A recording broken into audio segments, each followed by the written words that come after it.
অধ্যকারে মাহফিলের মোহতারাম সম্মানিত সভাপতি, সম্মানিত প্রধান অতিথি, বিশেষ অতিথিবৃন্দ, মঞ্চে উপস্থিত জাতির রাহবার, জাতির সরদার সেরতাজ হযরত উলামায়ে কেরাম, সম্মুখপানে সমবেত দিন প্রিয়, ইসলাম প্রিয়, দিনদার, ইমানদার মুমিন মুসলমান মর্দে মুজাহিদ ভাইরা, মুরব্বী বাবাজিরা, যুবক বন্ধুরা, কচি কাঁচা মাসুম বাচ্চারা, পর্দার অন্তরালে অবস্থানরত সম্মানিত শ্রদ্ধেয় মা ও বোনেরা, আল্লাহ পাকের শুকর যে আল্লাহ তাআলা আপনাকে আমাকে অত্যন্ত দয়া করে, মায়া করে, মহব্বত করে ভালোবেসে আজকের এই কোরআনী মজলিসে, জান্নাতি বাগানে, ইমানদারদের মজলিসে, আল্লাহ ওয়ালাদের মজলিসে, বিশেষ করে আল্লাহ পাকের জাকিরিন ও শাকিরিন বান্দাদের মজলিসে যে রব্বে করিম, মাওলাই করিম আপনাকে আমাকে আসার বসার তৌফিক দান করেছেন, সে মহান রব্বুল ইজ্জত ওয়াল জালালের দরবারে শুকর আদায় করি। আমরা সকলেই জবান খুলে আওয়াজ দিয়ে চিৎকার করে জোরে সরে বলি আলহামদুলিল্লাহ। আমি যে আয়াতে কারিমা তিলাওয়াত করেছি, আল্লাহ রাব্বুল আলামিন বলেন, ওয়াল্লাযীনা জাহাদু ফীনা লানাহদিয়ান্নাহুম সুবুলানা। আল্লাহ বলেন, আমার যেই বান্দা আমি আল্লাহর রাস্তায় চলার জন্য চেষ্টা করে, মেহনত করে, ফিকির করে, আমি আল্লাহ তাআলা তাকে আমার রাস্তা দেখায় দিই, পথ দেখায় দিই। এই জন্য বান্দার কাজ হলো চেষ্টা করা। বলেন বান্দার কাজ কি? সবাই কথা বলেন, বান্দার কাজ কি? চেষ্টা করা। সফলতা দেওয়ার মালিক হলেন আল্লাহ। বলেন সফলতা দেওয়ার মালিক কে? আঙ্গুলটা উঁচা করে চিল্লায় করে। বান্দার কাজ কি? বান্দা চেষ্টা করবে। কি চেষ্টা করবে? আল্লাহর দ্বীনের পথে চলার চেষ্টা করবে, জাহান্নামের আযাব থেকে বাঁচার চেষ্টা করবে, জান্নাতের পথে চলার চেষ্টা করবে, নেকের আমল করার চেষ্টা করবে, মেহনত করবে, ফিকির করবে, খারাপ আমল থেকে বেঁচে থাকার চেষ্টা করবে। সাউন্ডটা আরেকটু বাড়ান, হালকা বেজ একটু কমায় দিও, বেজ আরেকটু কমায়, সাউন্ড আরেকটু বাড়ান। বান্দার চেষ্টা সফল হবে কি হবে না এটা বলা যায় না। সফল হতেও পারে, নাও হতে পারে, কিন্তু আল্লাহ পাকের ওয়াদা, বান্দার চেষ্টা যদি চেষ্টা অনুযায়ী হয়, আল্লাহ অবশ্যই তাকে আল্লাহর পথ দেখাবেন। গুনাহ থেকে বাঁচার জন্য 24 ঘন্টা চেষ্টা করা দরকার। নেকের কাজ করার জন্য 24 ঘন্টাই ফিকির করা দরকার। যদিও আমরা গুনাহ থেকে বাঁচতে পারি না, কারণ শুধুমাত্র নবীরা বেগুনাহ, মাসুম, নিষ্পাপ। নবুয়তির আগেও নিষ্পাপ, নবুয়তির পরেও, কিন্তু আমরা সবাই গুনাহগার। নবী ছাড়া আমরা সবাই কি?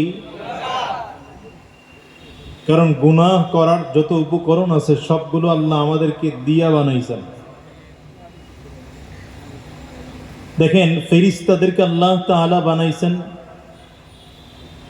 ফেরেশতাদের মধ্যে আল্লাহ তাআলা গুনাহ করার কোনো শক্তি দেন নাই। ফেরেশতাদের গুনাহ করার কি নেই? কিন্তু ফেরেশতাদের আকল আছে। ফেরেশতাদের কি আছে? কিন্তু ফেরেশতাদের কি নাই? গুনাহ করার। আবার যদি ভিন্ন দিকে দেখেন, তাহলে দুনিয়ার জানোয়ার, এই জানোয়ারদের গুনাহ করার সব শক্তি আছে, কিন্তু আকল নেই। কি জানোয়ারের আকল আছে? ফেরেশতাদের আকল আছে, গুনাহ করার শক্তি নেই। জানোয়ারের গুনাহ করার শক্তি আছে, কিন্তু আকল নেই। এবার মানুষকে আল্লাহ তাআলা কেমন করে বানাইলেন? মানুষকে আল্লাহ তাআলা গুনাহ করার শক্তিও দিয়েছেন, আকলও দিয়েছেন।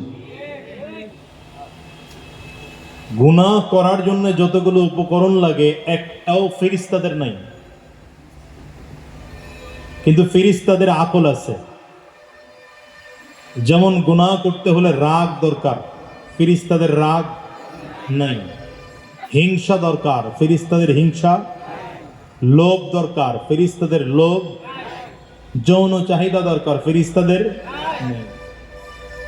কিন্তু জানোয়ারের দিকে তাকান, সব গুণগুলো জানোয়ারের মধ্যে আছে।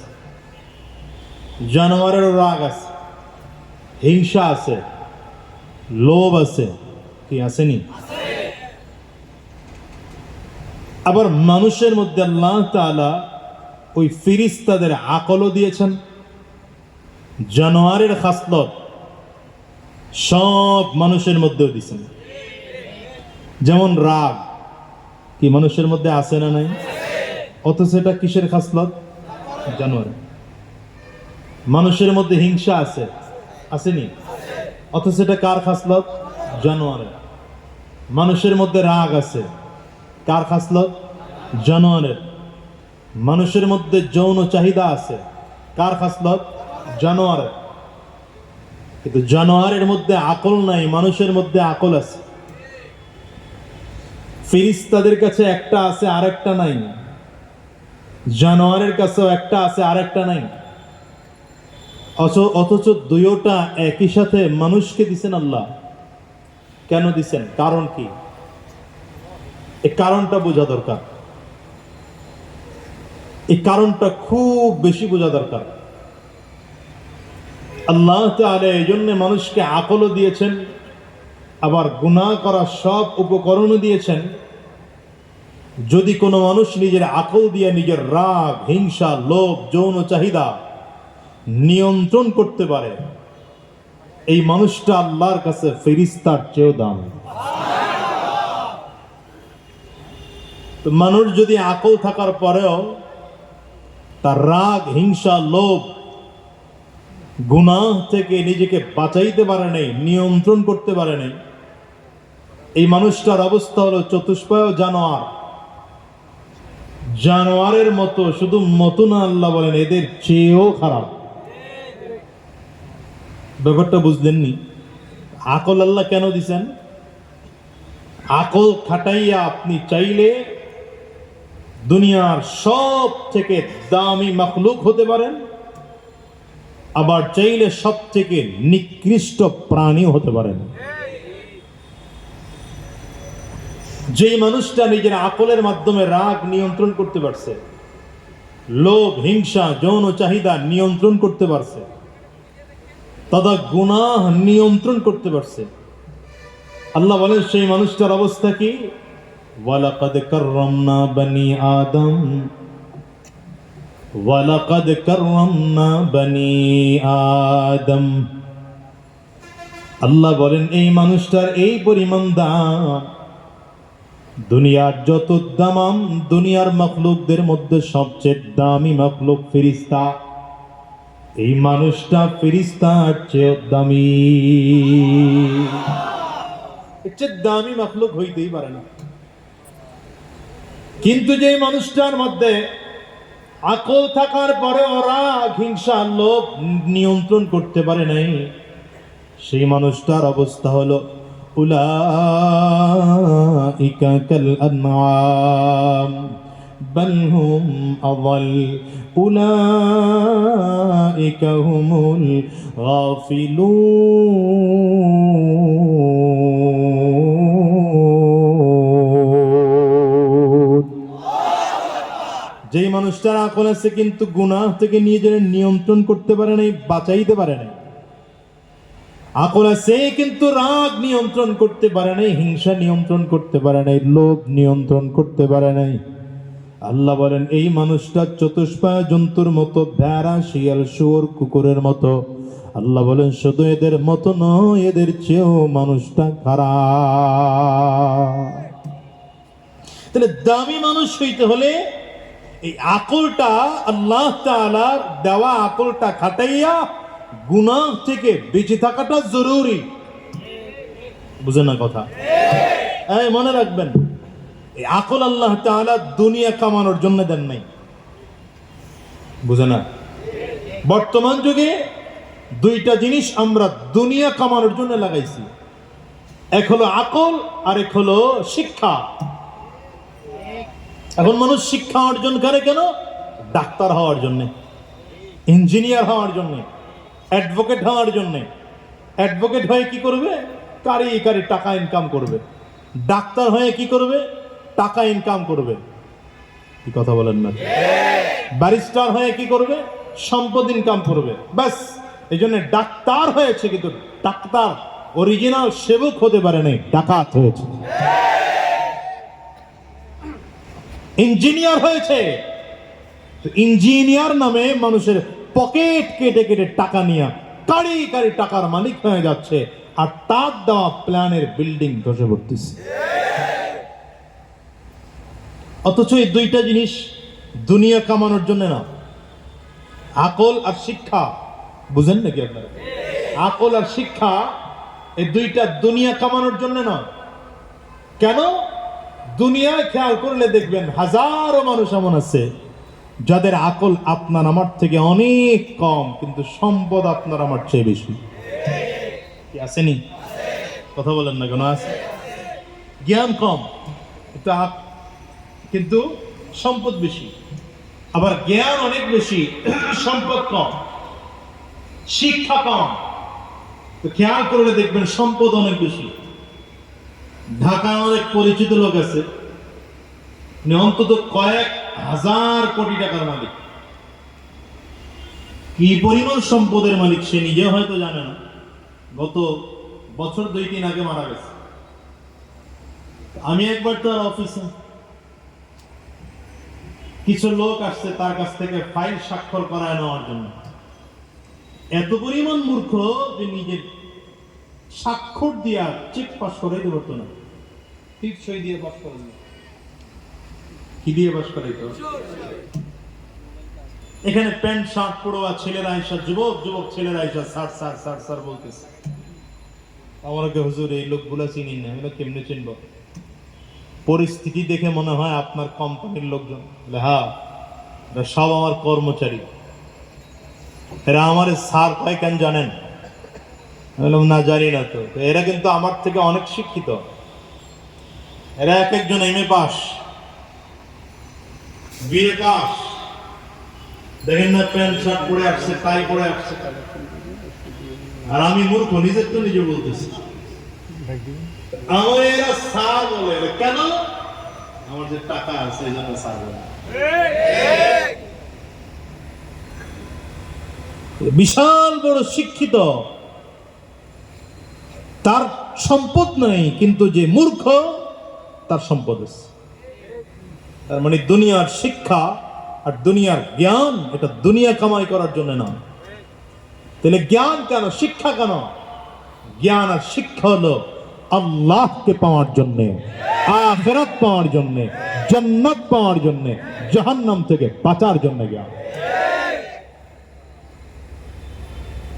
তুমি সোজা করে সুন্দর করে বলো না কেন?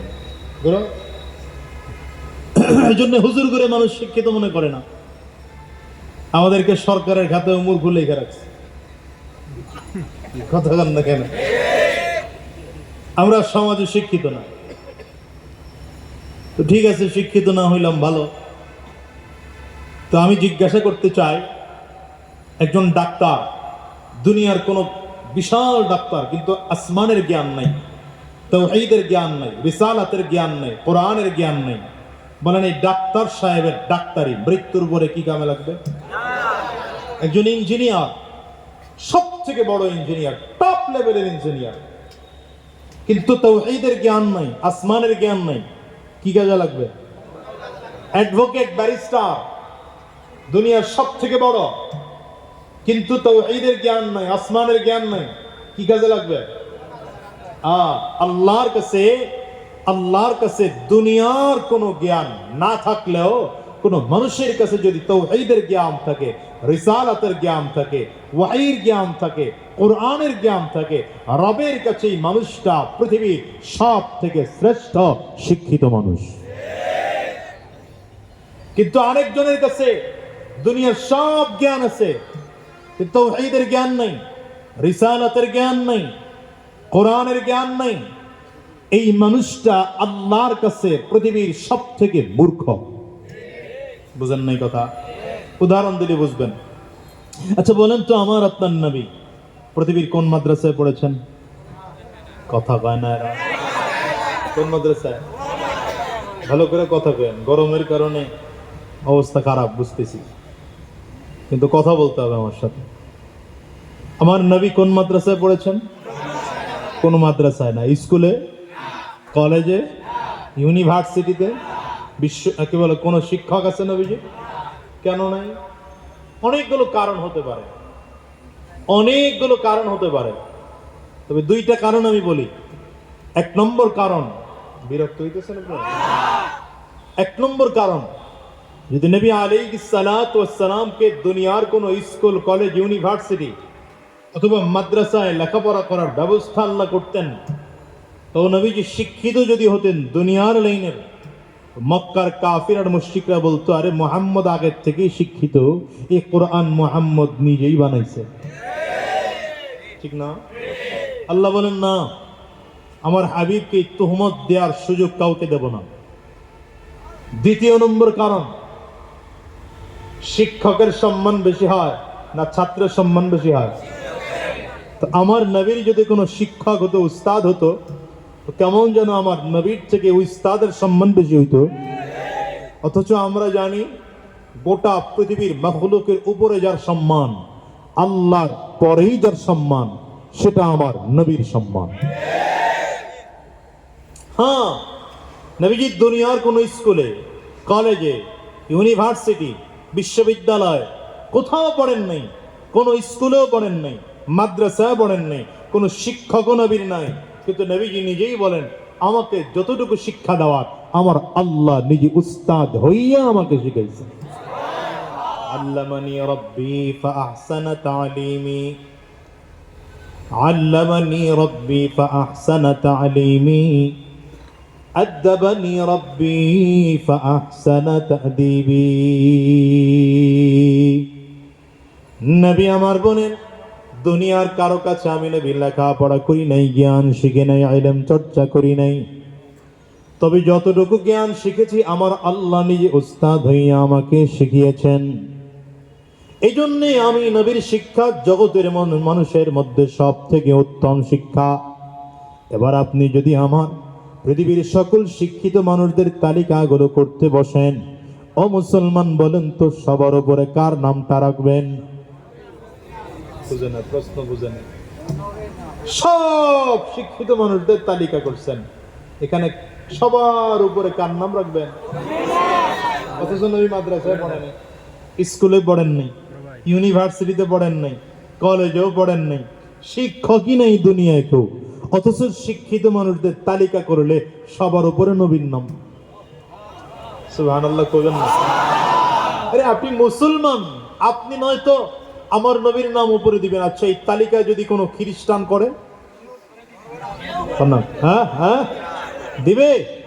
কথা কয় না, বুঝে না, মাতালারা একে উল্টা দিকে বুঝে না।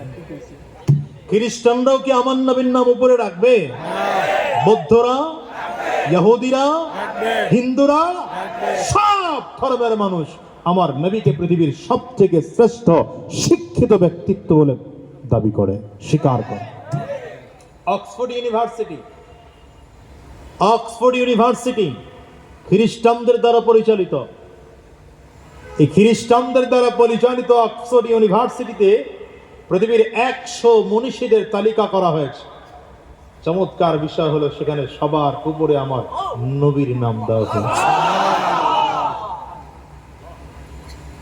কোন মাদ্রাসায় পড়েছেন নবী? কোন স্কুলে পড়েছেন? আল্লাহু আকবার, এটাই আমার নবী, এটাই আমার নবী। চিল্লায়া আল্লাহু আকবার জোরে বলেন। वो मेरा नबी मेरा नबी मेरा नबी है, वो मेरा नबी मेरा नबी मेरा नबी है, वो जिसके लिए महफिल कौनैन सजी है, फिरदौस बड़ी जिसके वसीले से बनी है। कष्ट है वो हाशिमी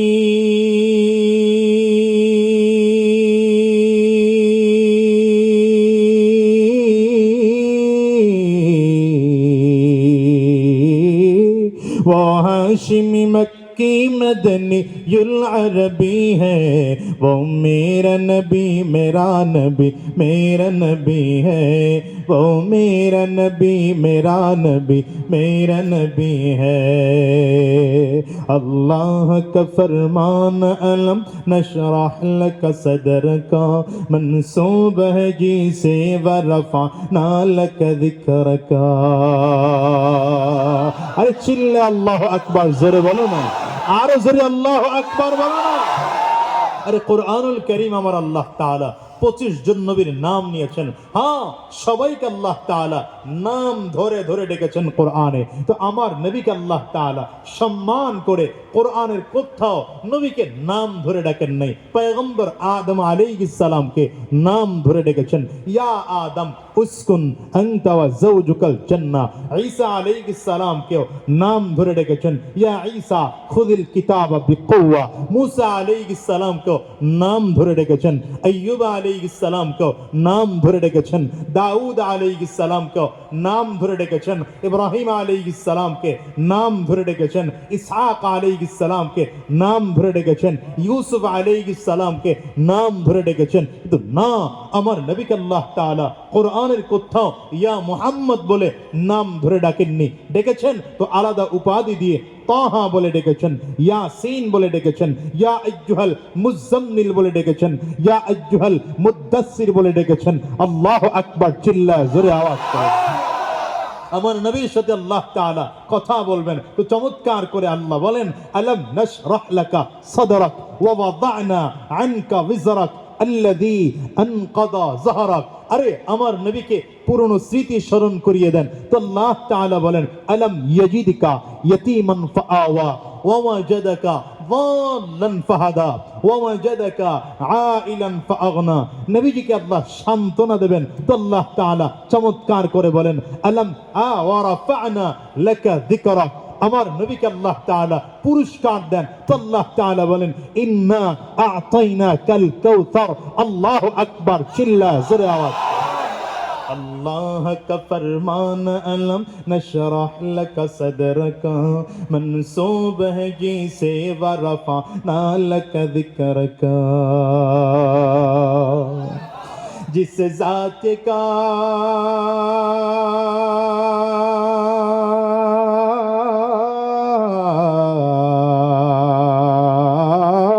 जिस जात का कुरान में भी जिक्र जली है, वो मेरा नबी मेरा नबी मेरा नबी है, वो मेरा नबी मेरा नबी मेरा नबी है, वो मेरा नबी है। চিনো নাই আমার নবীকে। আমার দেশের যুবকরা নবীর আদর্শ বুঝে নাই, নবীর আদর্শ খুঁজে নাই, নবীর আদর্শ চিন্তাও করে নাই। এই জন্যে আমার দেশের যুবকদের কাছে নবীর আদর্শ ভালো লাগে না, ভালো লাগে কাফিরদের আদর্শ, ভালো লাগে খ্রিস্টানদের আদর্শ। ঠিক কিনা বলেন?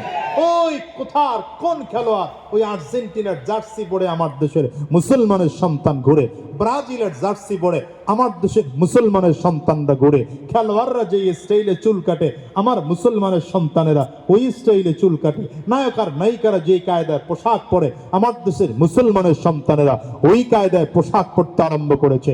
আরে যুবক, তুমি কেন বুঝো না? তোমার একজন আইডল আছেন, তোমার একজন আইকন আছেন, তোমার একজন নেতা আছেন, তোমার একজন নবী আছেন।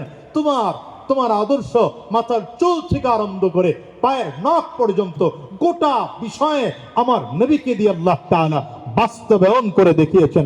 এই আদর্শ চললে নবীর আদর্শ হওয়া যায়, এই আদর্শ চললে মুসলমান হওয়া যায়, এই আদর্শ চললে জান্নাতি হওয়া যায়। তুমি যদি আমার ওই উল্টা পাল্টা নেতা না মেনে আমার নবীকে নেতা বানাইতা, আমার নবীকে আইডল বানাইতা, আমার নবীকে আইকন বানাইতা, তাইলে আমার নবীর মাথায় টুপি ছিল, তোমার মাথায় টুপি থাকতো।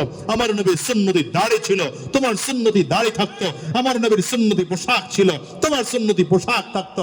আমার নবী এক ওয়াক্ত নামাজ ছাড়েন নাই, তুমি এক ওয়াক্ত নামাজ ছাড়তে না। আমার নবী রোজা ছাড়েন নাই, একটা রোজাও ছাড়তে না। আমার নবী দ্বীনের রাস্তায় চলেছেন, তুমি দ্বীনের রাস্তায় চলতে। আমার নবী সুদখোর ছিলেন না, তুমি সুদখোর হতে পারতে না। আমার নবী ঘুষখোর ছিলেন না, তুমি ঘুষখোর হতে পারতে না। বরঞ্চ আমার নবী জান্নাতি ছিলেন, তুমিও নবীর সাথে জান্নাতে যেতে পারো।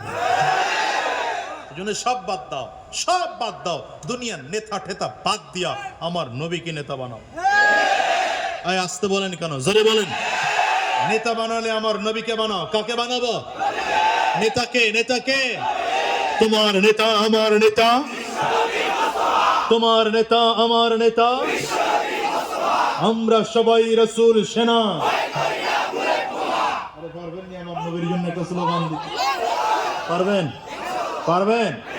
জীবনে তো অনেক স্লোগান দিয়েছেন নেতা করি খুশি করানোর জন্য, আজকে আমার নবীরে খুশি করার জন্য একটা স্লোগান হবে? কথা কয় না তো হবে? কাশি দেন, গলা ক্লিয়ার করেন। আরে ভালো করে কাশি দেন মিয়া। মুসলমানের সন্তান এই আওয়াজ নষ্ট হয়ে গেছে, মুসলমানের আওয়াজ ধ্বংস হয়ে গেছে। আজ কিচ্ছু লাগে না ইসলাম বিজয়ের জন্য। বিমান, কামান, ক্ষেপণাস্ত্র, পিস্তল, গুলি, বুলেট, রাইফেল লাগে না। শুধু মুসলমান তাকবীরের আওয়াজ দিয়ে ময়দানে নামলে গোটা কাফির মুশরিকরা লেজ গুটিয়ে পালাতে বাধ্য হয়। আমি দিতেছি, এই জন্য রেডি হন। পারবেন? হাত তোলেন, দুই হাত ভালো করে তুলেন। ডানে আর বামে তাকায় দেখেন, হাতকে তুলে নেন। যতটুকু বাড়ানো যায় বাড়ায়। হ্যাঁ, হাত দুটো উঁচা করছেন তো? ডানে বামে তাকায় দেখেন, হাতকে তুলে নাই, ধরে তুলে। এবার হাতগুলো মুঠ করেন, ঝাঁকি দেন, জোরে সোরে ঝাঁকি দেন। শরীরের মধ্যে একটা স্পিড আসুক। দেন ঝাঁকি। মাশাআল্লাহ, কণ্ঠের যতটুকু আওয়াজ আছে পুরোটা আওয়াজ ছিঁড়ে একটা তাকবীর হবে। রেডি? জোরে রেডি? নারে তাকবীর। আর একটু জোরে লাগে। বরিশাল থেকে আসছে তো, এটা গাড়ি ভাড়া আছে না, আর একটু আওয়াজ লাগে। নারে তাকবীর। মোটামুটি হইতেছে, মাশাআল্লাহ। এটা চট্টগ্রামের আওয়াজ বোঝা যায়। নারে তাকবীর। তোমার নেতা আমার নেতা, বিশ্বনবী মুস্তাফা, আমরা সবাই রাসূল সেনা, ভয় করি না বুলেট বোমা। নারে তাকবীর। কোরআন সুন্নাহর আলো, কোরআন সুন্নাহ যেখানে, আলেম ওলামা যেখানে, পীর বুজুর্গ যেখানে, সুদ ঘুষ যেখানে। কি কয়? নাই তো? এই ভালো করে বুঝা নাই তো? আছে সুদ করে এলাকায়, ঘুষখোর, মদখোর, আরে সবই তো আছে। দেখো আছে, সব আছে। না থাকলে কি আর দুনিয়ার এই কারবার হয়? কথা কয় না। আছে ভাই, আছে আছে অনেক কিছুই আছে, অফিসে ঘুষ আছে, দেওয়ারও মানুষ আছে। আছে না? দুর্নীতির শীর্ষে আছে, আর কি মোরা চাই রে, ওদেশের ভাই রে, বল না কোথায় যাই রে, একটু শান্তি বন কোথায় গিয়ে পাই রে। এই জন্য আজকের মাহফিল থেকে ওয়াদা করে বিদায় হবেন, সুদ খাবো না, ঘুষ খাবো না। এখানে যদি কেউ থেকেও থাকেন, ওয়াদা করে বিদায় হবেন, সুদ খাবো না, ঘুষ খাবো না, হারাম রাস্তায় চলবো না, শয়তানি রাস্তায় কদম বাড়াবো না। তৈয়ার কারা কারা হাতগুলো তুলে দেখান। আল্লাহ কবুল করে নাও। জোরে বলেন, আওয়াজ দিয়ে চিল্লায় বলেন। ভাইরান, রাসূলুল্লাহ সাল্লাল্লাহু আলাইহি ওয়াসাল্লামকে দুনিয়ার কারো কাছে আল্লাহ তাআলা লেখাপড়া শিখান নাই। কে লেখাপড়া করিয়েছেন? হ্যাঁ, আমার আল্লাহ নিজে লেখাপড়া করাইয়া এমন শিক্ষক বানিয়েছেন, গোটা জাতির জন্য শিক্ষক আমার নবী। গোটা জাতি। এই যে আপনারা শুনতেছেন, আপনারাও নবীর ছাত্র, আমি কথা বলতেছি, আমিও নবীর ছাত্র। এই চট্টগ্রামের মাহফিলগুলোতে যত আলোচকরা আলোচনা করতেছেন, সব নবীর ছাত্র। এই যে বর্তমান বাংলাদেশের যত বড় বড় আলেম, সব নবীর ছাত্র। আপনাদের চট্টগ্রামের বীর আল্লামা শাহ আহমদ শফি রহমতুল্লাহ আলাইহি নবীর ছাত্র। কথা কয় না? সব নবীর ছাত্র। তবে হ্যাঁ, আমরা ইনডাইরেক্ট ছাত্র, নবীর কিছু ডাইরেক্ট ছাত্র ছিল। এর মধ্যে একজন আবু বকর, দ্বিতীয় ওমর, 3 নম্বর উসমান, 4 নম্বর আলী রাদিয়াল্লাহু আনহুম। কেমন ছাত্র? কোন ক্যাটাগরির ছাত্র? আল্লাহু আকবার। শুধু ডাইরেক্ট ছাত্র না, যুগের সব থেকে শ্রেষ্ঠ উম্মত। নবীর পরে উম্মতের মধ্যে সবার আগে জান্নাতে যাবে আবু বকর। সুবহানাল্লাহ কয় না ভালো? নবীর পরে, নবীদের পরে উম্মতদের মধ্যে সর্বপ্রথম কে যাবেন? আবু বকর সিদ্দিক, নবীজির ছাত্র। আল্লাহু আকবার। এমন ছাত্র বানাইছেন যাকে আল্লাহ নিজে সালাম পাঠায়। আর জোরে বলা যায় না? যাকে কে সালাম পাঠায়? আরে দেখেন না, আপনাদের এলাকার চেয়ারম্যান সাহেব যদি কাউরে, এটা তো সিটি কর্পোরেশন না, কমিশনার সাহেব যদি কাউরে ফোন দিয়া কয় ভাই আইসেন দুপুরে এক বেলা খানা খামু আপনার সাথে, ভাব সবই আলাদা হয়ে যায়। কমিশনার সাহেব ফোন দিছে। আর যদি মেয়রে ফোন দেয় তাহলে তো এলাকার আশপাশে আরো 4-5 জনের লইয়া যায়। কি কথা কন না? আল্লাহ না করুক যদি প্রধানমন্ত্রী ফোন দেয় তারে যে আসেন ভাই রাতে একটু ডিনার করি আপনার সাথে, আরে বাবা, চট্টগ্রামের কেউ নেতাই মনে করে না। আর আবু বকর সিদ্দিককে সালাম পাঠিয়েছেন কে? অথচ অবস্থা কি? আহারে, জিবরিল আমিন একদিন নবীজির কাছে এসে হাজির। নবী আলাইহিস সালাম তাকিয়ে দেখতেছেন জিবরিল আমিনের পরনে ছালার চটের জুব্বা। ওই কথা কন না কেন? কিসের জুব্বা? শাহানশাহী, বাদশাহী না? আপনারা তো এখন পীর ও হিসাব করেন যে পীরের মাথার টুপিটা দামি কত। না আমাকে দিকে তাকায় দেয় কি রে 50 টাকা দামের টুপি হবে।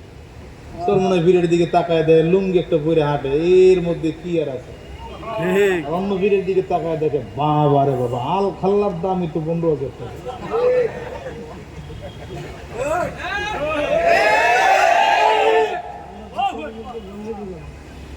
হযরত জিবরিল আমিন আসছেন নবীর কাছে। পরনে কি? নবীজি তাকায় দেখেন মাথার পাগড়িটাও ছালার চটে। কি আজীব এক ব্যাপার, জিবরিল এই পোশাকে কেন? জিবরিল আমিন এসে বলেন পয়গম্বর আপনার আবু বকর একটু সালাম জানান। যারা মদিনায় গিয়েছেন তারা বুঝবেন, মসজিদে নববীর মেম্বরে বসলে ডান দিকে হলো নবীজির ঘর, ডান দিকে, বাম দিকে একটু বরাবর দূরে আবু বকর সিদ্দিকের বাড়ি, যেখানে এখন মসজিদে আবু বকর করা হয়েছে। আপনারা কি বিরক্ত হইতেছেন? বিরক্ত হলে আমারে বললেন। অনেকদিন পরে চট্টগ্রাম আছি তো, হ্যাঁ আপনারা থাইকেন একটা পর্যন্ত, সারা রাত থাইকেন। আমি আর মোটামুটি আধা ঘন্টা 40 মিনিট আছি। এখন কতক্ষণ আছেন আপনারা? আমি যতক্ষণ আছি আপনারা আছেন তো ততক্ষণ। এইটা হইলেই চলে। যদি কেউ উঠে হাঁটা শুরু করে লুঙ্গি ধরবেন, সারা জারি নেই গেলে হে যাক, ঠিক আছে তো? জিবরিল আমিন এসে হাজির। নবীজি আপনার আবু বকরকে সালাম দেন। রাসূল আরবি আবু বকর সিদ্দিককে সালাম পাঠালেন। হযরত আবু বকর সিদ্দিক রাদিয়াল্লাহু আনহু আসলেন, এসে নবীজির বাম পাশে দাঁড়িয়েছে। জিবরিল আমিন নবীজির ডান পাশে। নবীজি তাকায় দেখতেছেন জিবরিল আমিনের পরনে যেমন সালার চটের জুব্বা, আবু বকর সিদ্দিকের পরনেও ছালার চটের জুব্বা। জিবরিল আমিনের মাথার পাগড়িটা যেমন ছালার চটের, আবু বকর সিদ্দিকের মাথার পাগড়িটাও ছালার চটের। আরে নবীজি তাকায়, এই জিবরিল, তোমার পোশাক আবু বকর পরেছে না আবু বকরের পোশাক তুমি পরেছো? ব্যাপার কি? একই পোশাক। জিবরিল আমিন কে পয়গম্বর, আমার পোশাক আবু বকর কেন পড়বে? বরঞ্চ আমি আবু বকরের পোশাক পরেছি। শুধু আমি একা নয়, আজকের আসমানের সব ফেরেশতারা আবু বকরের পোশাক পরেছে। এই রাসূল আরবি গোটা জিন্দেগিতে ব্রিজ নির্মাণ, কালভার্ট নির্মাণ আর বড় বড় বিল্ডিং বানানো শিখান নাই, মানুষ বানানোর ট্রেনিং দিয়েছেন। মানুষ বানানোর ট্রেনিং দিয়েছেন সারাটা। বরঞ্চ বিল্ডিং গড়ার ইতিহাস নাই নবীজির জীবনে, বিল্ডিং ভাঙার ইতিহাস আছে। সাহাবীর বাড়ির সামনে দিয়ে হেঁটে যায়, দোতলা ঘর। নবীজি ডেকে বলেন এটা কার? বলে হুজুর আপনার অমুক সাহাবী। সে সাহাবী আসছেন নবীজির সাথে দেখা করার জন্য। দেখে নবীজি মুসাফা করতেছেন, চেহারা আরেক দিকে ঘুরায় নিছেন। সাহাবী টেনশনে পড়ে গেলেন, ব্যাপার কি? রাহমাতুল লিল আলামিন আমার সাথে এমন রাগ কেন? পরেশান হয়ে গেছেন। সর্বশেষ জানতে পারলেন আমার বিল্ডিং দেখে নবীজি রাগ করেছে, ভেঙে মাটির সাথে মিশিয়ে দিয়ে নবীর কাছে আসছে। কেন? কি শিক্ষা দিয়েছেন জাতিকে? জাতিকে শিক্ষা দিয়েছেন, আমরা মনে করি একটা দেশের উন্নতির মূল চাবিকাঠি হলো ব্রিজ নির্মাণ হওয়া, কালভার্ট নির্মাণ হওয়া, রাস্তা নির্মাণ হওয়া, সুন্দর সুন্দর কিছু হওয়া, অনেক মন্ত্রণালয়ের বিল্ডিং গুলো চমৎকার হওয়া, আমার দেশের বিল্ডিং গুলো ভালো হওয়া।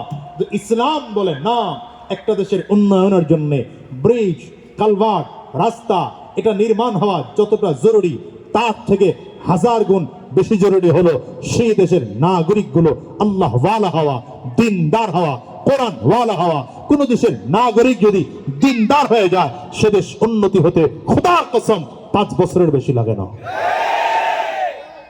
কেন? চুরি অটোমেটিক বন্ধ হয়ে যায়। আর এটাই মেহনত করেছেন আমার নবী, সুবহানাল্লাহ। বাড়ি যায় তো এই মেহনতটা আমার নবী করছেন, বেসিক মেহনত করেছেন না। নবীর যুগে হ্যাঁ বলবেন যে ওই সময়ে নির্মাণের প্রয়োজনও ছিল না, ঠিক আছে, কিন্তু গোটা জাতিকে শিখিয়েছেন একটা দেশকে উন্নতি করতে হলে সেই দেশের নাগরিককে উন্নতি করতে হবে, সেই দেশের নাগরিকগুলোকে দিনদার আর কোরআন ওয়ালা বানাতে হবে, শিখিয়ে গিয়েছেন। হযরত ওমর রাদিয়াল্লাহু আনহু তো এমন ব্যক্তি ছিলেন, নবী ইন্তেকালের পর প্রধান রাষ্ট্রপতি হয়েছেন কে? আবু বকর সিদ্দিক রাদিয়াল্লাহু আনহু। হযরত ওমর হয়েছিলেন প্রধান বিচারপতি। আবু বকর সিদ্দিক কি রাষ্ট্রপতি, আমিরুল মুমিনিন, আর প্রধান বিচারপতি হযরত ওমর ফারুক।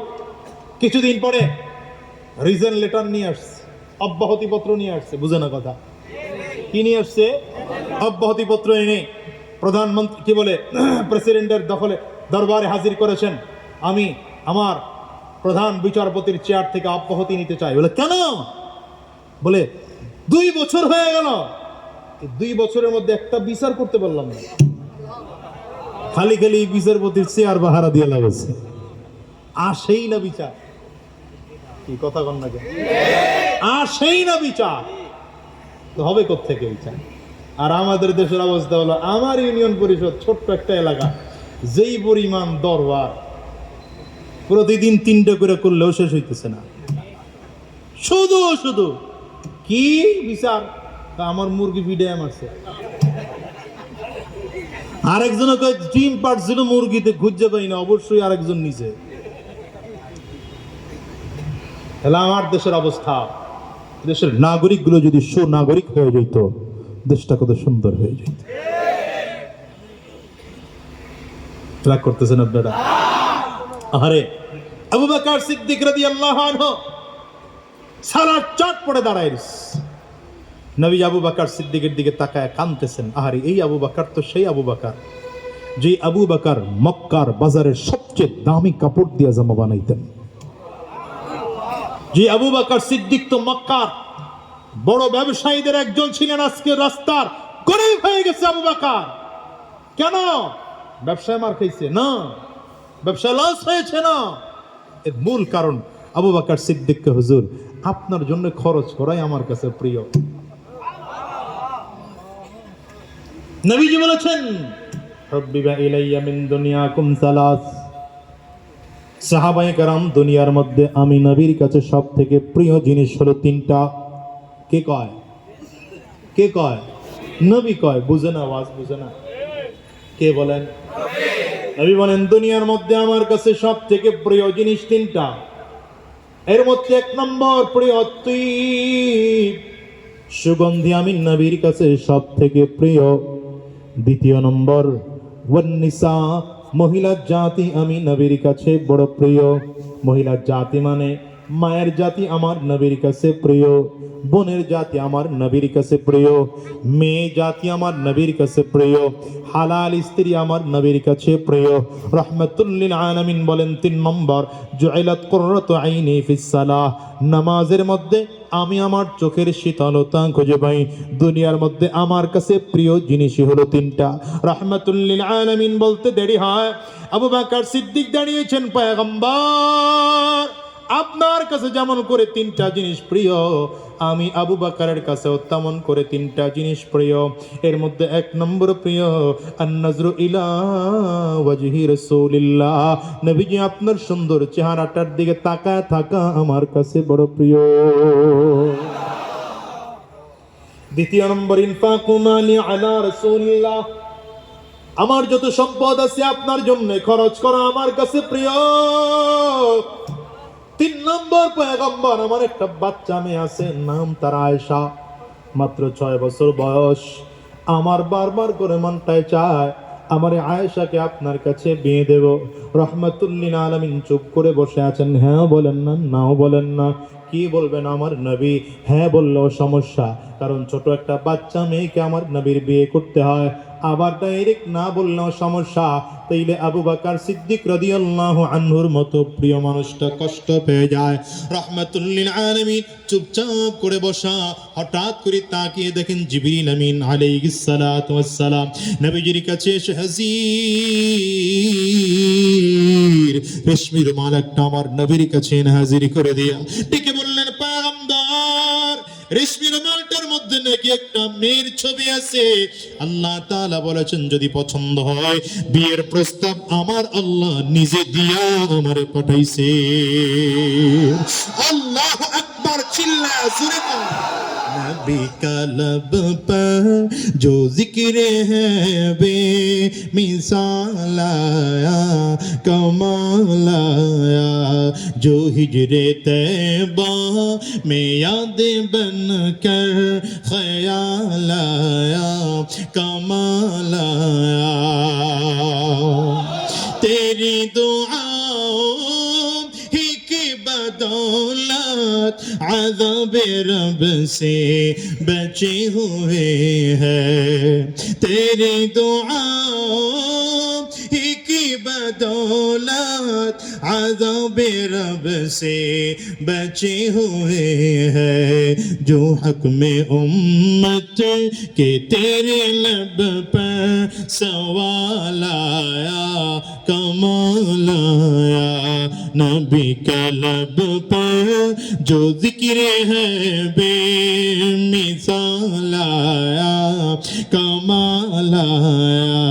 जो हिजरे तैबा में याद बन कर ख्याल आया, कमाल आया। रहमतुल्लिल आलमीन ডেকে কয়, আবু বকর দেখো এটা কার ছবি? আবু বকর সিদ্দিক রাদিয়াল্লাহু আনহু বললেন, পয়গম্বর এটা আমার মেয়ের ছবি। নবী আমার ডেকে বলেন, আবু বকর এইবার তোমার মেয়েটা ছোট না বড়, ভালো না মন্দ, সুন্দর না অসুন্দর দেখার কোনো প্রয়োজন নাই। আল্লাহ যেহেতু বলেছেন আমি নবী বিয়ে করার জন্য তৈয়ার। আবু বকর সিদ্দিক নবীজির সামনে দাঁড়ানো, আরে ছালার চটের পোশাক পরে হাজির, ছালার চটের মাথায় পাগড়ি বাঁধা। নবীজি আবু বকর সিদ্দিকের দিকে তাকায় তাকায় কাঁদতেছেন। এই আবু বকর তো সেই আবু বকর যে আবু বকর মক্কার বাজারের সবচেয়ে বড় ব্যবসায়ীদের একজন ছিলেন। এই আবু বকর তো সেই আবু বকর যে আবু বকর মক্কার বাজারের সবচেয়ে দামি কাপড় দিয়ে জামা বানাইতেন। আজকে রাস্তার গরিব নবী আর ইসলামের জন্য সব দান করে করে ফকির হয়ে গিয়েছেন আবু বকর। রহমাতুল্লিল আলামিন তাকিয়ে কান্না করে জিজ্ঞাসা করলেন, এই আবু বকর কোথায় তুমি ছিলা? আজকে ইসলাম গ্রহণ করার কারণে কোথায় নেমে গিয়েছ? আল্লাহর উপরে তুমি বেজার নাকি? আবু বকর সিদ্দিক বললেন, পয়গম্বর কি বলেন নবী, আবার আমি কেন আল্লাহর প্রতি বেজার হব? আপনি আল্লাহরে বলেন না আমার আল্লাহ আমারে এইরকম রাইকা খুশি না বেজার? যদি আমার আল্লাহ খুশি হয় আমি আবু বকরও খুশি। রাহমাতুল্লিল আলামিন ডাক দেয়, আবু বকর শোনো কেমন খুশি। জিবরিল আমিন বলেন, পয়গম্বর কেমন খুশি? আল্লাহ কেমন খুশি জানেন? আমি যখনই আপনার কাছে আসি অবশ্যই কোনো ওয়াহী নিয়ে আসি, অথবা কোরআনের কোনো আয়াত নিয়ে আসি, অথবা কোনো হাদিসের অংশ নিয়ে আসি। কিন্তু আজকে আমি জিবরাইল আল্লাহর পক্ষ থেকে আপনার কাছে কোনো আলাদা ওয়াহী নিয়ে আসি নাই, আপনার কাছে কোরআনের কোনো আয়াত নিয়ে আসি নাই, হাদিসের কোনো অংশ নিয়ে আসি নাই। আমি আজকে জিবরাইল এসেছি আল্লাহর সালাম আবু বকরকে পৌঁছে দেওয়ার জন্য আজকে হাজির। নবী আমার এবার ডেকে বলে, আবু বকর এই জানো সাহাবায়ে কেরামদেরকে নবী আমার জানায়, সাহাবীরা ইন্নী লাআরাফু রাজুলাম বিইসমিহি ওয়া বিইসমি আবিহি ওয়া উম্মিহি লা ইয়াতি বাবাম মিন আবওয়াবিল জান্নাহ ফায়ুকালু লাহু মারহাবান মারহাবা। ও সাহাবীরা, আমি এমন একজন লোকের নাম জানি, আমি এমন একজন লোকের বাবার নাম জানি, মায়ের নামটাও জানি, বংশ পরিচয় আমি নবী ভালো করে জানি। এই লোকটা এমন একজন মানুষ, কিয়ামতের ময়দানে জান্নাতের গেট দিয়ে যখন ঢুকতে থাকবে, জান্নাতি ফেরেশতারা লোকটাকে আমন্ত্রণ আর নিমন্ত্রণ জানানোর জন্য দুই দিক দিয়ে লাল গালিচা বিছাইয়া কাতার করে ফেরেশতারা দাঁড়িয়ে যাবে। আল্লাহর এই বান্দা যখন জান্নাতের গেট দিয়ে ঢুকতে থাকবে, জান্নাতি ফেরেশতারা মারহাবা মারহাবা বলে নিমন্ত্রণ জানাবে। নবী আমার দিকে কয়, সাহাবায়ে কেরাম দিকে বলেন, পয়গম্বর কেমন দামি মানুষ। রাসূল আরবি ডেকে বলেন, তোমরা এমন লোকটার নামটা জানতে চাও, এমন মানুষটার নাম জানতে চাও, তাইলে জেনে নাও আমার এই লোকটার নাম হলো আমার সাহাবী আবু বকর। যেমন কোরবানি তেমন সম্মান, যেমন কোরবানি তেমন দাম। আরে হযরত বিলাল গোলাম হইয়া কোরবানি করেছেন, দামটাও তেমন বেড়েছে। বলে আবু বকর তো গোলাম ছিলেন না, কিন্তু কোরবানি করা সহজ ছিল। ওমর ফারুক তো গোলাম ছিলেন না, কোরবানি করা বিলালের তুলনায় সহজ ছিল। কিন্তু বিলাল তো গোলাম। কেমন গোলাম? নিজেও গোলাম, বাবাও গোলাম, দাদাও গোলাম, টাকা পয়সার দিক থেকে একেবারে নিঃস্ব, ক্ষমতার দিক থেকে একেবারে নিঃস্ব। কিন্তু বিলাল আমার মালিকের সন্ধান পাইয়া মার খায়, কিন্তু আমার আল্লাহর উপর থেকে ঈমান ছাড়তে বিলাল রাজি না। এই জন্য বিলালের দাম। মিরাজের রজনীতে নবী আমার জিবরিলের হাত ধরে ধরে জান্নাত ঘুরে ঘুরে দেখতেছেন। হঠাৎ করে নবীজি খেয়াল করে সামনে কে যেন হাঁটতেছে, খরমের আওয়াজ পাওয়া যায়। জিবরিল আমিনকে জিজ্ঞাসা করলেন, জিবরাইল আমার আগে কে হাঁটতেছে, কার খরমের আওয়াজ পাওয়া যায়? জিবরিল বলেন, পয়গম্বর এটা আপনার বিলালের জুতার আওয়াজ পাওয়া যায়। বিলালের এত দাম, কিয়ামতের ময়দানে বিলাল জান্নাতে যাবে সবার আগে। নবী আমার ডেকে কয়, রে বিলাল, আমি নবীর আগে কোন নবীরা জান্নাতে যাওয়ার পারমিশন পাবে না, কারণ আমি নবীর হাতে জান্নাতের গেটের চাবি থাকবে। আল্লাহ তাআলা আমাকে ডাকবেন জান্নাতের চাবিটা দিয়ে, জান্নাতের গেট খুলে দেওয়ার জন্য। আমি আমার হাতের চাবিটা দিয়ে জান্নাতের গেট খুলে দেব। আমার হাতের চাবিটা দিয়ে জান্নাতের গেটটা খুলে দেওয়ার পর কোন নবীরা জান্নাতে ঢোকার পারমিশন পাবে না। সবার আগে আমি নবী মুহাম্মদুর রাসূলুল্লাহ সাল্লাল্লাহু আলাইহি ওয়াসাল্লাম জান্নাতের মধ্যে ঢুকবো। আমি নবীর পরে অন্যান্য নবীরা জান্নাতের মধ্যে ঢুকবে। নবীদের সিরিয়াল শেষ হয়ে গেলে আমি নবীর উম্মতেরা জান্নাতের মধ্যে ঢুকবে।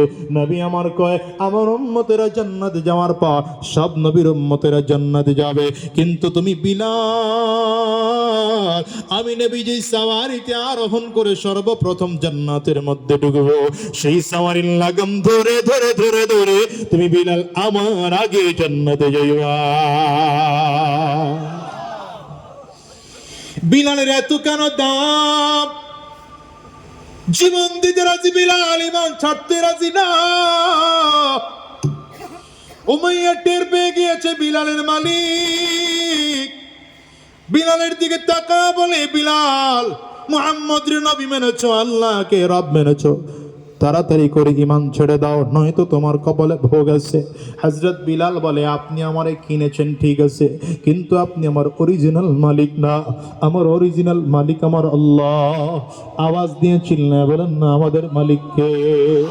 আঙ্গুলটা উঁচা করে চিল্লা জোরে বলেন না আমাদের মালিককে। আরো জোরে বলেন, আরো জোরে বলেন কে? আমাদের মালিক আমাদের আল্লাহ। চিল্লা ডাকো না, ডাকো না। বিলাল ডেকে বলে, মালিক আপনি আমার অরিজিনাল মালিক না, আমার অরিজিনাল মালিক আমার আল্লাহ। আমি আমার মালিকের সন্ধান পেয়ে গেছি, আমি আমার মালিকের উপর থেকে ঈমান ছাড়তে মোটেও রাজি না, মোটেও রাজি না। উমাইয়া ডেকে বলে, বিলাল শাস্তি দেব বলে দিতে পারেন, অসুবিধা নাই। হযরত বিলালকে এই পা আর মাথাটাকে হাতুড়ির সাথে বান্ধিয়া, ওই ঘরের চৌকারের সাথে বান্ধিয়া এক একটা চাবুক দিয়ে জোরে জোরে বাড়ি দিত। হযরত বিলাল চিল্লাইতেন আর আহাদ আহাদ বলে আওয়াজ করতেন। ওরা তাকায় দেখে বিলাল কালিমা ছাড়ে না। বিলালের শাস্তির মাত্রা আরো বাড়ায় দেওয়ার জন্য ওই উত্তপ্ত মরুভূমির বালুর মধ্যে নিয়া, উত্তপ্ত মরুভূমির বালুর মধ্যে চিৎ করে শোয়াইয়া বুকুর উপরে পাথর চাপা দিয়ে রাখতো। হযরত বিলাল শুধু জবান খুলে চিল্লায় আল্লাহু আহাদ, আল্লাহু আহাদ। না, হযরত বিলাল কালিমা ছাড়ে না। শাস্তির মাত্রা আরো বাড়ায় দেওয়ার জন্য পাহাড় থেকে বেছে বেছে ছোট ছোট পাথরগুলো নিয়ে আসছে। পাথরগুলোকে আগুনের মধ্যে দিয়া এগুলোকে জ্বালাইতে জ্বালাইতে লাল আগুনের টুকরা বানায় ফেলাইছে। এগুলোর জমিনের মধ্যে বিছাইয়া হযরত বিলাল ওটার উপরে চিৎ করে শুইয়ে দিছে। হযরত বিলাল চিল্লার আমার মালিক রে আওয়াজ দিয়া ডাকে। এই বদমাশ কাফির আর মুশরিকরা হাত আর পায়ের মধ্যে পাথর দিয়া বান্ধিয়া বুকের কাপড়গুলো সরাইয়া চাবুক দিয়ে এক একটা জোরে জোরে হযরত বিলালের বুকের মধ্যে বাড়ি মারে। এক একটা বাড়ির কারণে চামড়া ফেটে যায়, রক্ত টপ টপ করে বের হয়। হযরত বিলাল শুধু জবান খুলে আওয়াজ দিয়ে চিল্লায় ডাকেন আল্লাহু আহাদ, আল্লাহু আহাদ। হযরত বিলালের জবান দিয়ে আর কিছু উচ্চারিত হয় না। ও দুনিয়ার মুসলমানেরা, হযরত বিলালের দিকে তাকায় দেখে যখন ঈমান ছাড়ে না, জিহ্বাটাকে জবাইকৃত গরুর মতো টান দিয়ে বের করেছে। বাগান থেকে কাঁটাগুলো আইনা জিহ্বার মধ্যে একটা একটা করে ঢুকে দিছে।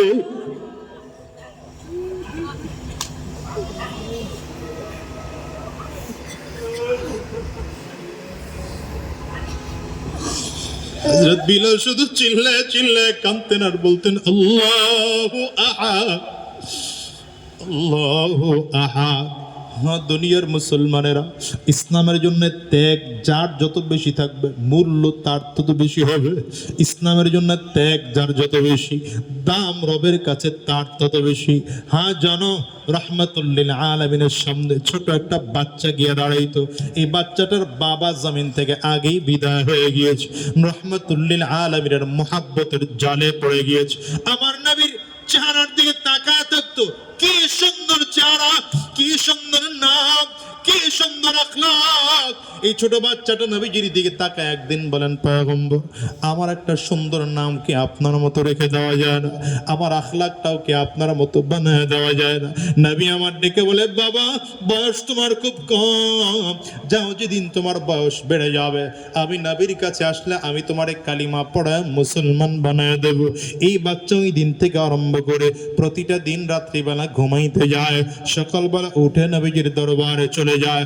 ঘুমাইতে গেলে মনে মনে চিন্তা করে, যদি দেখতাম সকালবেলা উঠে আমি বড় হয়ে গেছি, তাইলেই তো নবীজির হাতে হাত দিয়ে কালিমা পড়তে পারতাম।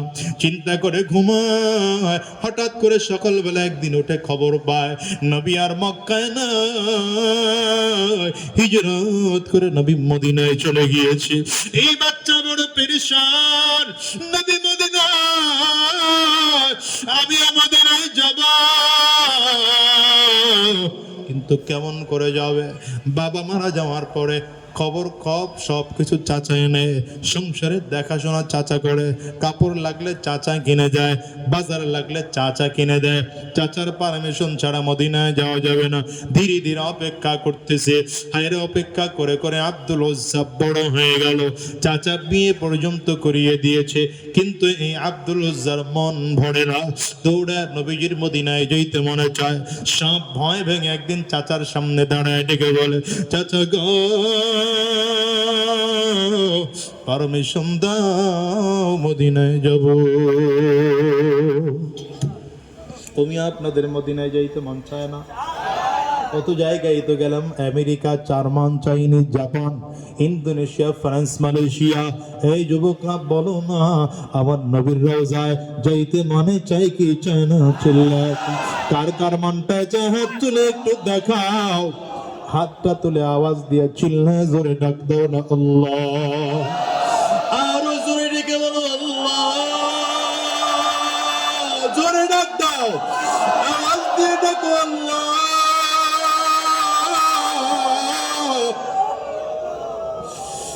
দয়ার মালিক,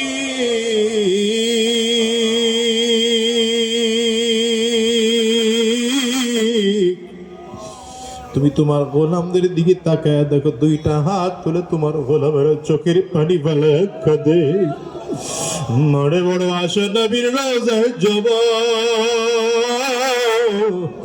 জীবনে একটা বার হলেও নবীর রওজা না দেখাইয়া কাবা তাওয়াফ না করাইয়া জমিন থেকে নিও না চিল্লা বলো না আমিন। মনের মাধুরী মিশি হৃদয়টা উজাড় করে ঠান্ডা ঠান্ডা কণ্ঠে বলো, মনে বড় আশা ছিল।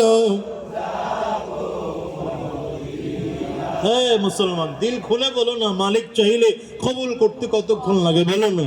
মনে বড় আশা ছিল যাব মদিনায়, মনে বড় আশা ছিল যাব মদিনায়। সালাম আমি করব আগে, বলো সালাম আমি নবীর রওজা।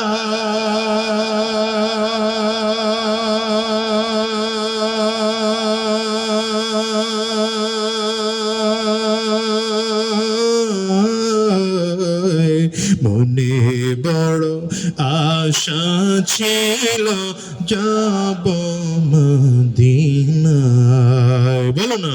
মনে বড় আশা ছিল যাব মদিনায়। আরব সাগর পাড়ি দেব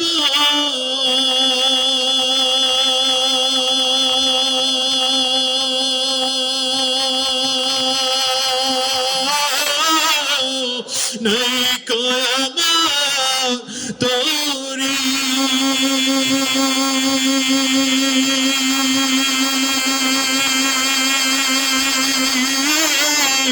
পাখি নাই রে যাব ডানাতে ভর করি। আশা আছে সম্বল আশা আছে করি কেউ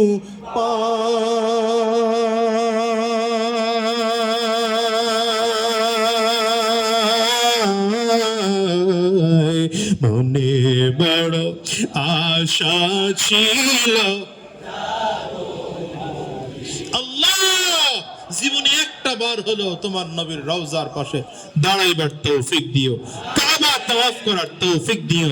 চিল্লা সরে কানা আওয়াজ দিয়া কানা। আব্দুল উজ্জা দাঁড়ায় ডেকে বলে, চাচা যাব মদিনায় যাব, কেমন করে যাব, পারমিশন দেন মদিনায় যাব।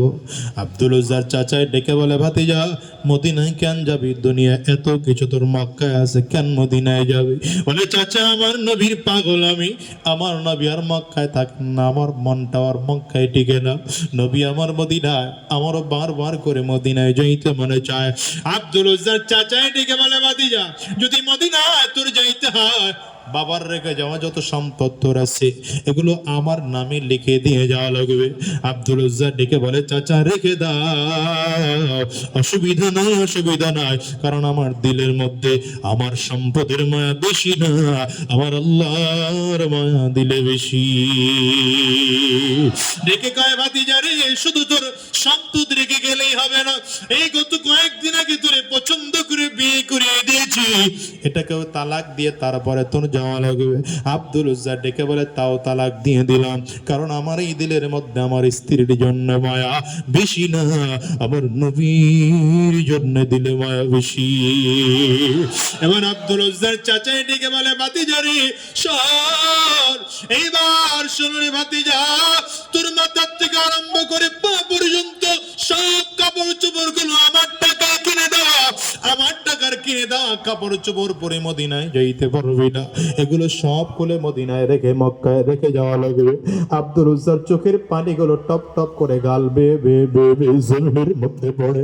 মাথার থেকে বেরিয়েটা খুলে চাচার সামনে দাঁড়ায় দেয়, চাচা না, পায়ের থেকে জুতা খুলে চাচার সামনে দাঁড়ায় দেয়, চাচা এটাও না, শরীর থেকে একটা একটা কাপড় খুলে খুলে খুলে খুলে চাচার সামনে ধরা দেয়, সব কাপড়গুলো খুলে খুলে পরনে শুধুমাত্র লুঙ্গিটা আছে।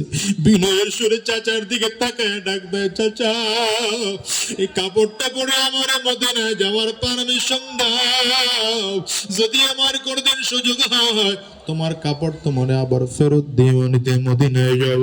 চাচা আব্দুল স্যার কথাটা বলে সামনের দিকে আগাইতে আরম্ভ করেছে, পেছন দিক থেকে হঠাৎ করে লুঙ্গিটারে ধরে ধরে টান মেরেছে। ওই সময়ের মানুষ তো লুঙ্গি সেলাই করে পড়তো না, লুঙ্গিটা খুলে যায়, আব্দুল পুরো শরীর বস্ত্রহীন হয়ে যায়। এবার ঘোড়া তাড়ানোর চাবুক দেয়া আব্দুল পিঠের মধ্যে এক একটা সরজরে টাচ টাচ করে করে বাড়ি মারে, পিঠের মধ্যে আর বুকের মধ্যে মারের কারণে বুকের চামড়া গুলো ফেটে যায়, রক্ত টপ টপ টপ টপ করে আব্দুল্লাহর বের হয়। আব্দুল রাজ্জাক কান্না করে ডাকে বলে, চাচা মরতে মরতে আমার জমিন থেকে বিদায় করে দিতে পারো, নবীর দরবার ছাড়তে রাজি না।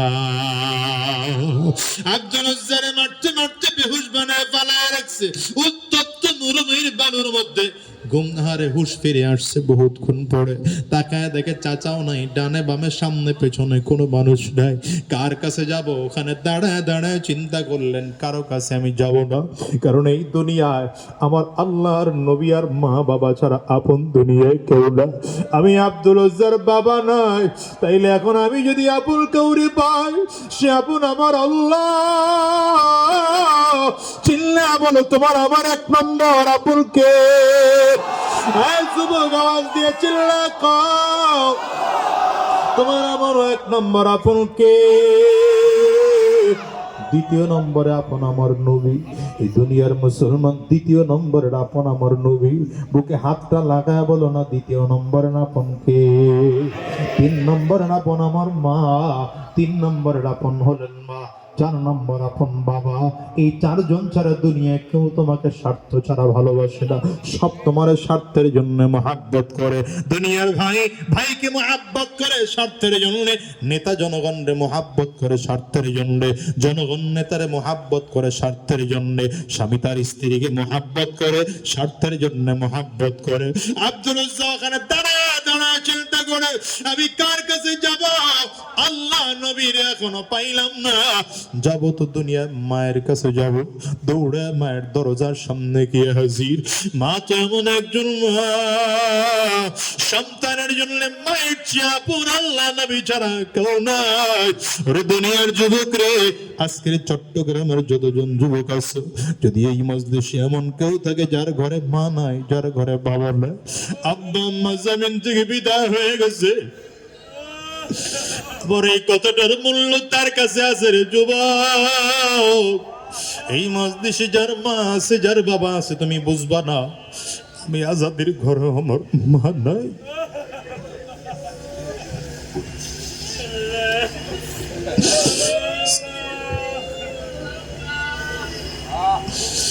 আজকে 18টা বছর হয়ে গেল মা হারিয়েছি আমি।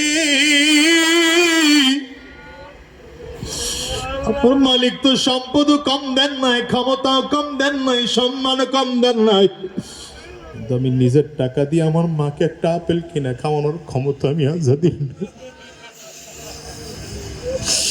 আমার নিজের টাকা দিয়ে একটা কাপড় কিনে দেওয়ার ক্ষমতা আমি আজাদির নাই। আজকের এই মজলিসের যে মা হারা মানুষগুলোর চেহারার দিকে তাকায় দেখো যুবক, এই মজলিসটার মধ্যে আমার মতো কার কার মা নাই? একটু হাতটা উঁচা করে দেখা। রাজন কার কার বাবা নাই? আপনারা হাত উঁচা করে দেখান।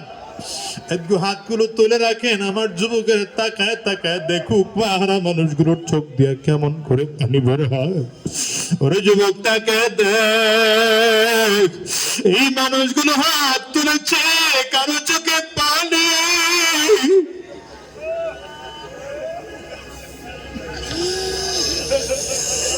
কারো চক্ষু দুইটা লাল, কারো গাল বেবে পানিগুলো পরে। এদের ঘরে মা নাই, এদের ঘরে বাবা নাই রে যুবক ভাই, আমি তোমারে কেমন করে বুঝাবো? যাদের ঘরে আব্বা আছে, আব্বা আম্মার পাও দুইটা জড়ায় দইরা জনমের তোরে মাফ চাইবা। কেন বলি জানো? নবী আমার বলেন হুমা জান্নাতু ওয়া হুমা নারু। আব্বা আম্মাই তোমার জান্নাত, আব্বা আম্মাই তোমার জাহান্নাম। কেমনে জাহান্নাম জানো? রাসূল আরবি বলেন রিজার রাব্বি রিজাল ওয়ালিদাইন। আব্বা আম্মা যদি খুশি হয় তাইলে আমার আল্লাহ তাআলাও খুশি। আব্বা আম্মা বেজার তো আমার মালিক বেজার। আব্দুল উজ্জা দৌড়ে মায়ের সামনে দাঁড়ায় গেছে, ডেকে বলে মা, বাবার রেখে যাওয়া কত কম্বল কত চাদর না তোমার কাছে আছে, একটা চাদর তুমি আমারে দাও, নবীর দরবারে যাব। আমার চাচা মদিনায় যাব বলে কিছুই দেয় নাই, সব রেখে দিয়েছে। আব্দুল উজ্জার মা একটা ছিঁড়া কম্বল আব্দুল উজ্জারে দিয়েছে। আব্দুল উজ্জা ছিঁড়ে দুইটা ভাগ করে একটা ভাগ পরনের মধ্যে লইয়া আর একটা ভাগ শরীর পেঁচাইয়া মদিনার দেশে রওনা করেছে। উত্তপ্ত মরুভূমির বালুর মধ্যে মাথাও কিছু নাই, পায়ের মধ্যে জুতা নাই, রোদের তাপের কারণে মনে হয় যেন মাথার মগজগুলো গুলি যায়। আব্দুল উজ্জার পুরো পিছন দিকে ফিরে তাকায় না, সামনের দিকে কদম বাড়ায়। একদিন দুই দিন না, টানা 17 দিন 17 রাত হাঁটার পরে গিয়ে মসজিদে নববীতে হাজির। এমন এক সময় হাজির হয়েছে হযরত বিলাল, তখন ফজরের আজান দিচ্ছিলেন। ফজরের আজান শুনে আব্দুল উজ্জা বড় ক্লান্ত শরীরটা নিয়ে বসা। কখন আমার নবী ঘর থেকে বের হবে আর কখন আমার নবীর সুন্দর চেহারাটা আমি দেখবো। রাহমাতুল লিল আলামিনের অপেক্ষায় কিছুক্ষণ তাকায় দেখে আমার নবী ঘর থেকে এসে হাজির। আব্দুল উজ্জা পাগলের মতো আমার নবীর দিকে দৌড়ায়, নবীর পাও দুইটা জড়ায় ধরে আব্দুল উজ্জা চিল্লায় চিল্লায় কাঁদে। আমার নবী হাত ধরে উঁচা করে টানতেছে। আব্দুল উজ্জা ঠিক করে দাঁড়াইতে পারে না। কিরে আব্দুল উজ্জা, তোমার জায়গা তো আমার পায়ে নয়, তোমার জায়গা আমি নবীর বুকে। আব্দুল উজ্জা ঠিক করে দাঁড়াইতে পারে না। গো পয়গম্বর, আমি ঠিক করে দাঁড়াইতে পারি না, আমার অবস্থা বড় খারাপ গো নবী। হাঁটতে হাঁটতে পায়ের মধ্যে টোসা পড়ে গেছে। লম্বা কথা দুনিয়ার মুসলমান, রাহমাতুল লিল আলামিন আব্দুল উজ্জা ফজরের নামাজের পরে সাহাবায়ে কেরামদের মাঝে দাঁড় করায়া পরিচয় করায় দিতেছেন। এতদিন নাম ছিল আব্দুল উজ্জা, চমৎকার একটা নাম চেয়েছিল আমি নবীর কাছে, আমি নবীর নাম রেখে দিলাম আব্দুল্লাহ। এই আব্দুল্লাহ কোন থেকে মদিনায় থাকবে, তোমরা যা খাও সাহাবীরা, আব্দুল্লাহ তা খাবে, তোমরা যা পড়ো আব্দুল্লাহ তা পড়বে, তোমরা যেমন করে জীবন চালাও আব্দুল্লাহ তেমন করে জীবন চালাবে। লম্বা কথা মুসলমান, খুব সংক্ষেপে বলি। হঠাৎ করে যুদ্ধের ময়দানে ডাক এসে গেল। রাহমাতুল লিল আলামিন ডেকে বললেন, কে কে যুদ্ধে যাইবা? কাতার করে নামগুলো লেখা। আব্দুল্লাহ দাঁড়িয়েছে, পয়গম্বর আমার তো করে কেউ নাই, আমার মা চাই কেউ নাই, আমার তো বাবাও নাই, আপনি যদি পারমিশন দেন আমি যুদ্ধের ময়দানে যাব। বলে কেন যাইবা? বড় বাহানা করে যুদ্ধ রওনা করেছে। যুদ্ধের ময়দানে গেলে রাহমাতুল লিল আলামিন রাস্তার মাঝখানে দাঁড়ায় জিজ্ঞাসা করে, আব্দুল্লাহ তো বাহানা করে কেন যুদ্ধের ময়দানে আসলা? আব্দুল্লাহ ডেকে বলে, পয়গম্বর শুনেছি শহীদ হলে নাকি ডাইরেক্ট আল্লাহর জান্নাতে যাওয়া যায়। আমি জীবনে যতগুলো গুনাহ করেছি আমি জান্নাত পাবো কিনা জানি না, কিন্তু যদি ইসলামের জন্য শহীদ হওয়া যায় আমার মালিকের জান্নাত পাওয়া যাবে। এই জন্য আমি শহীদ হওয়ার জন্য যুদ্ধ রওনা করেছি। রাহমাতুল লিল আলামিনের কাছে কথাটা বড় পছন্দ হয়ে গেল। আমার নবী দোয়া করলেন, আল্লাহ আব্দুল্লাহ যদি যুদ্ধের ময়দানে যেতে না পারে, রাস্তায় বসে যদি জমিন থেকে বিদায় হয়, আমি চাই আমার আব্দুল্লাহকে জান্নাতি শহীদ বলে কবুল করে নিও। নবীজির দোয়া করতে দেরি হয়, কবুল হতে দেরি হয় না। সাহাবায়ে কেরাম বিকাল থেকে লক্ষ্য করে আব্দুল্লাহর শরীরে প্রচন্ড জ্বর, জরুরি কারণে আব্দুল্লাহ হাঁটতেও পারে না, কাফেলার সাথে হাঁটতেও পারে না। সাহাবায়ে কেরাম তাঁবুটা নিয়েছেন, আব্দুল্লাহ জামাতে নামাজ পড়তেও যেতে পারে না কষ্ট করে, আর এমন জ্বরের কারণে থরথর করে কাঁপতেছেন। এশার নামাজের পরে রহমতুল্লিল আলামিন তাঁবুর মধ্যে ঢুইকা আব্দুল্লাহ মাথাটা উঠেই আমার নবীর কোলের মধ্যে নিয়ে আস্তে করে মাথার মধ্যে নবীজি হাত বুলাইতেছে, আর ডেকে বলে, আব্দুল্লাহ টেনশন করো না, আমি নবী তোমার পাশে আছি। আব্দুল্লাহ জ্বরের কারণে থরথর করে কাঁপতেছে। রহমাতুল্লিল আলামিনের গভীর রাতে আমার নবীর কোলের উপরে মাথা রেখে আব্দুল্লাহ জমিন থেকে বিদায় হয়ে যায়। সাহাবায়ে কেরামদের কান্নার আওয়াজ, রহমাতুল্লিল আলামিনের চোখের পানি ছেড়ে কান্না। সাহাবায়ে কেরামদেরকে আমার নবী ডেকে বললেন, তাড়াতাড়ি করে কবর খননের ব্যবস্থা করো। সাহাবায়ে কেরাম কবর খনন করলেন। আমার নবী নিজেই জানাজা পড়াইয়া, নিজের হাতে কাফনের কাপড় পরাইয়া, খাটিয়ার কানা উঠাইয়া নবীজি নিজের কাঁধের মধ্যে নিলেন। আমার নবী আস্তে আস্তে করে কবরের দেশে নিয়ে রওনা হয়। কবরের লাশ নামানোর জন্য আবু বকর সিদ্দিক এক দিক থেকে নেমে গেলেন, ওমর ফারুক আরেক দিক থেকে নেমে গেলেন। আরে কবরের লাশ নামানোর জন্য তো তিনজন লোক কবরে নামতে হয়, এখনো একজন কে নামবে? চারিদিক থেকে সাহাবায়ে কেরাম প্রস্তুত। নবী আমার কান্না কন্যা কণ্ঠে ডাক দিলেন, তোমরা কেউ নাই বলা? আপনি নবী নিজে আমার সাহাবীর কবরে নামবা।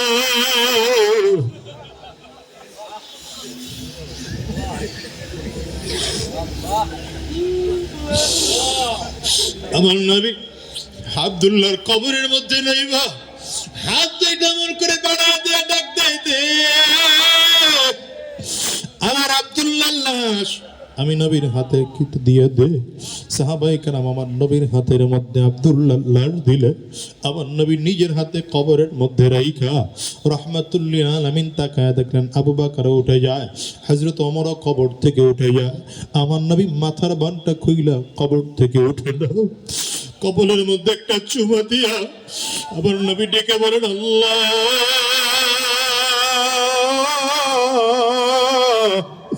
আমার আব্দুল্লাহ এতদিন আমার কোলে ছিল, ওর ঘরে মা থাইকাও নাই, বাবা নাই, আমি ওর প্রতি বড় খুশি। আল্লাহ তুমি আমার আব্দুল্লাহর প্রতি খুশি হইও। আমার নবীর জবানের চমৎকার সুপারিশের কথা শুই না সাহাবায়ে কেরাম চিল্লায় চিল্লায় কাঁদতে আরম্ভ করেছেন। আব্দুল্লাহ ইবনে মাসউদ নামের এক সাহাবী, তার নাম আব্দুল্লাহ, কবরের পাশে দাঁড়িয়ে ডাক দেয়, আব্দুল্লাহ তোর নাম আব্দুল্লাহ, আমার নাম আব্দুল্লাহ, তবে কপালটা তোমার কত ভালো, তুমি নবীর মাথার উপরে, নবীর কোলের উপরে মাথা রেখে জমিন থেকে বিদায় হইল। নবী নিজের হাতেই তোমার কাফনের কাপড় পরাইল। আমার নবী নিজেই তোমার জানাজায় ইমামতি করে জানাজা পড়াইল। আমার নবী নিজেই কোলে কাটিয়ার মধ্যে উঠাইয়া কাঁধে লইয়া কবরে নিয়ে আসলো। তোমার লাশটা আমার নবী নিজের হাতে কবরের মধ্যে রাখলো। আবার নবী তোমার জন্য একটা সুপারিশ করলো, তোমার কপালে চমৎকার করে চুমা দিল। তোমার কপালটা কত ভালো, এমন কপাল যদি আমার হইতো, দুনিয়ার কোন কিছু না পাইলো আমার আফসোস ছিল না। ওই ভিজিটের মুসলমান, ভালো করে বলিয়া যাই, কান খুলে শুনে রাখো, মরণ তো হবেই, আজ মরবো আর কাল মরবো, এই তো বিষয়। যেদিন মরবো তোমার আমার মরণ যেন কেমন হয়। কত মানুষের মরণ তাকায় দেখো কাবার চত্বরে হয়, কত মানুষের মরণ শয়তানকে পাথর মারা অবস্থা হয়, কত কপালওয়ালা মানুষের মরণ নবীর রওজা জিয়ারত করা অবস্থায় হয়, কত মানুষের মরণ আরাফায় হয়, কত মানুষের মরণ মুজদালিফায় হয়, আবার কত কপাল পোড়া খারাপ মানুষের মরণ মদের বাড়ে হয়। আছে না নাই? চিল্লায় বল, তোমার আমার মরণ জানি কেমন হয়। নামাজের সাজদা অবস্থা হবে কিনা জানি না, হিসাব করে দেখো আজরাইল পিছনে ঘুর ঘুর ঘুর ঘুর ঘুর ঘুর করে ঘুরে আমার মালিক কোন দিন জানি আদেশ দিয়ে দেয়, আর কোন দিন জানি আজরাইল সামনে এসে হাজির হইয়া যায়। গুনাহগারের সামনে যখন আজরাইল দাঁড়াবে, গুনাহগার তাকাইয়া দেখবে আজরাইলের পাও দুইটা জমিনে, মাথাটা 7 আসমানের উপরে, এক হাত পৃথিবীর পূর্ব প্রান্তে আর এক হাত পৃথিবীর পশ্চিম প্রান্তে। আজরাইলের বিশাল চক্ষু দুইটা হত পাহাড়ের চেয়ে বড়, প্রত্যেকটা পশমের গোড়ার থেকে মনে হয় যেন আগুনের ফুলকি বের হয়। আজরাইল আলাইহিস সালাতু ওয়াস সালামের শরীরের এই কন্ডিশন দেখা আরে গুনাহগারের রূহটা শরীরের 360টা মুকামের মধ্যে দৌড়াইতে থাকবে। আজরাইল আলাইহিস সালাতু ওয়াস সালাম রূহটার মধ্যে এত জোরে থাবা মারবে, কলিজার রগগুলো টাস টাস টাস টাস করে ছিঁড়ে যাবে। এবার তাকায় দেখো তুমি আর আমি বড় একা। কবর কিন্তু বড় ভয়ঙ্কর। ওই কবর বারবার করে ডাক দেয়, আনা বাইতুল জুলমা, আনা বাইতুল ওয়াহদা, আনা বাইতুত তুরাব। কবর বলে আমি বড় একাকীর ঘর, আমি বড় অন্ধকার ঘর, আমার কাছে সাথী নাই বাতি নেই, দুনিয়ার কোনো কিছুই নাই। আমি শুধু চিনি আমল, যদি ভালো আমল করে আসতে পারো ভালো আচরণ করব, আর যদি ভালো আমল করে আসতে না পারো কপাল পোড়ার দাগ। আমি কবর দুই দিকের মাটিগুলো একত্রিত হইয়া এত জোরে গুনাহগারকে চাপ মারবে, একটা পাজরের হাড্ডি কিন্তু আরেকটা পাশ দিয়ে নিয়ে পৌঁছায় দেব। আজকের ময়দানটার থেকে ওয়াদা করে বের হও, গুনাহমুক্ত জীবন গড়ব, শয়তানি ওয়াসওয়াসার বাইরে চলবো, হারাম রাস্তায় আর চলবো না, সুদের কারবার আর করব না, ঘুষের কারবার করব না, রবের দেওয়া আকল দিয়ে নিজের রাগ হিংসার লোভকে নিয়ন্ত্রণ করব, নিজের জীবনটাকে কোরআন ও সুন্নাহ অনুযায়ী চালাবো। কারা কারা তৈয়ার আছো? দুইটা হাত উঁচা করে আমার আল্লাহরে দেখাও, আওয়াজ দিয়ে চিল্লা জোরে ডাক দাও আল্লাহ। চোখে যদি পানি না আসে কান্নার বান্ধরে ডাক দাও আল্লাহ।